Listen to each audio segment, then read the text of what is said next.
So you wanna be a picture book writer, then you gotta write picture books. And you're gonna need a bucket load of bright ideas for titles, plots, and hooks. If you're partial to prose or you're raring to rhyme, then repeat after me, it's a challenge, but I'm gonna tackle each story 1 month at a time with 12 by 12. You said that this was based on a story that your grandmother told you, but this is a modern retelling. So I was kind of curious what the difference is between the kind of classic version of this story and what you wrote. There are a number of versions of this folktale, but one of the versions I heard was this man eats at a feast and he's absolutely enamored by the Kadooboo, and he wants to go back home and let his wife know what he ate. And he wants to remember the name of this sweet, and he keeps chanting it on the way back home. He's like, Kadooboo, Kadooboo, Kadooboo. But on the way, he falls down. And by the time he gets up and brushes himself off, he has mixed it up and he hasn't realized. So by the time he goes back home, he tells his wife, I had something called dabuku, and it was delicious. And his wife is like, I have no idea what you're talking about. I've never heard of it. But what happened to your face? Why is it all swollen up like a Kadooboo? That is it. That was what it was. So that was the story.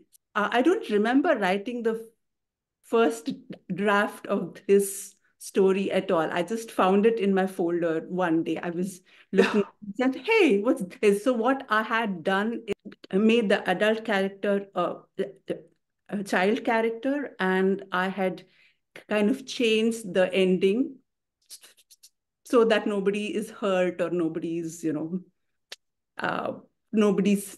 cheeks are swollen. So that was what I found, and I was like, I have no memory of writing this, but I'm going to work with it and try to expand it and see what I can do with it.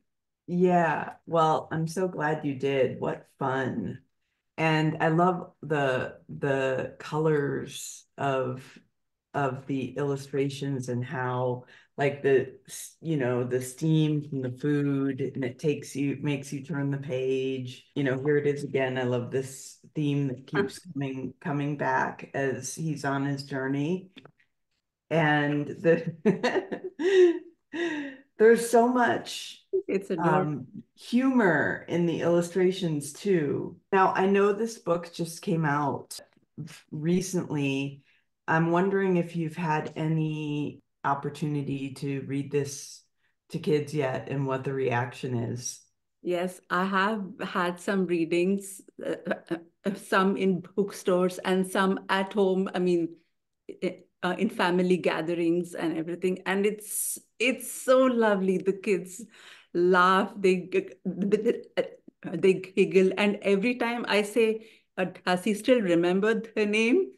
They start laughing. He said, "No, he doesn't." They're like, and then when I say Dhakubu, said, "No, that's not it," and then they laugh.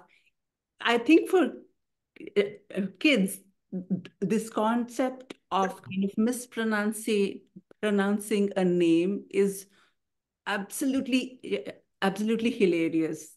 They just find it, it's like comedy gold for them. It is comedy gold. That's the thing. How different is the version that's been published from your first draft? Yeah, it underwent a lot of changes and many changes depending on how it was. So, like I said, at first it was just a boy walking home and trying to kind of remember the name. And initially, I had made him, kind of think of the name. He thought and thought and thought, and his cheeks puffed up, and his mom's like, "Look at your cheeks, all puffed up like a Kadooboo."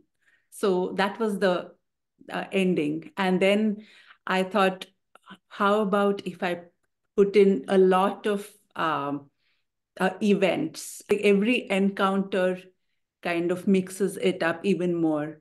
And then the next time I thought, what if the mix-up is influenced by his encounter? And so I wrote that again. And then once I thought of that, I had to kind of make an entire table of Kadooboo, Dubuku, Bukudu, and everything. And then look up, and then kind of think of encounters that would correspond to that mix-up.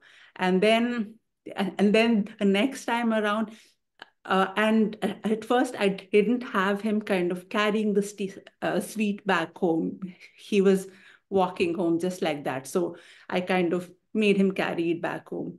And then the next time around, I was like, but he's carrying it back home and he's not sharing it with anybody. That's rude. And so I started making him give it to everybody on the way. Then I was like, nah, this is too cumbersome. So the next time I came around and I started making him inviting people home. So it's like every time it just went on and on. And then once I submitted it, the editor had a lot of other suggestions about the ending, especially. She was like, can you make it some other ending where he remembers it by sound, something sounds. So I was like, what sounds like Kadooboo? So I'm like, thunder. So why not? So I had to go back home and put in the rain part. Like, okay, go home quick. It looks like rain. So I had to put that in. And then I thought, why not another kind of end it with something going on? Like, so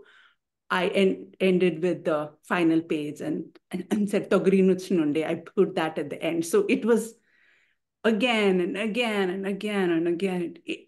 It took a while. What's interesting in hearing you talk about your process, which is fascinating and sounds all too familiar, and then sometimes you put something in and you're like, oh, that's not working. I got to take that back out again.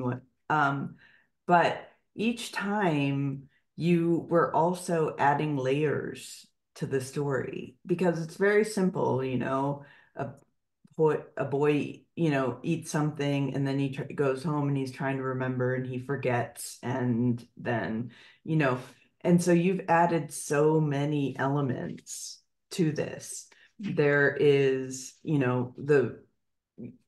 first of all, one of the things that I loved about him having all these encounters is that it made this huge potential for illustrations. Yes. Because every page turn is a scene, and in every scene we have a new entry, a new person entering the fray and so on. So it's cumulative. It ended up becoming cumulative. And then there is also the friendship aspect, but then additional representation because, you have kids of different genders and the one with the markings and one, very studious who, it opened up a whole bunch of potential to add a lot of layers. How 12 by 12, what role it played in your journey and how it might have helped you along the way, your membership. I joined 2021 at the last possible moment, I think Feb 27th or something, because I was really darling. I was like, am I ready for, kind of ready to commit to picture books? Because it was a kind of new genre for me. I had only written chapter books and middle grade back in India. So I was like, really, can I do it? And do I want to do it, kind of a thing. So, but I joined, and the moment I joined, it felt like, joining 12 by 12, it's like walking into a room where there are all these people with knowledge and wisdom and experience and drive. And it kind of lifts you up. It kind of surrounds you, lifts you up, and it carries you forward. So although I don't know if I can say that it helped this particular story. I think on my journey, the awareness I got and the knowledge of the landscape by And the 12. feeling that I'm not walking alone, I have people to fall back on. I think that made a whole lot of difference. And so after that, I have been coming back every year. Oh, that's so beautiful.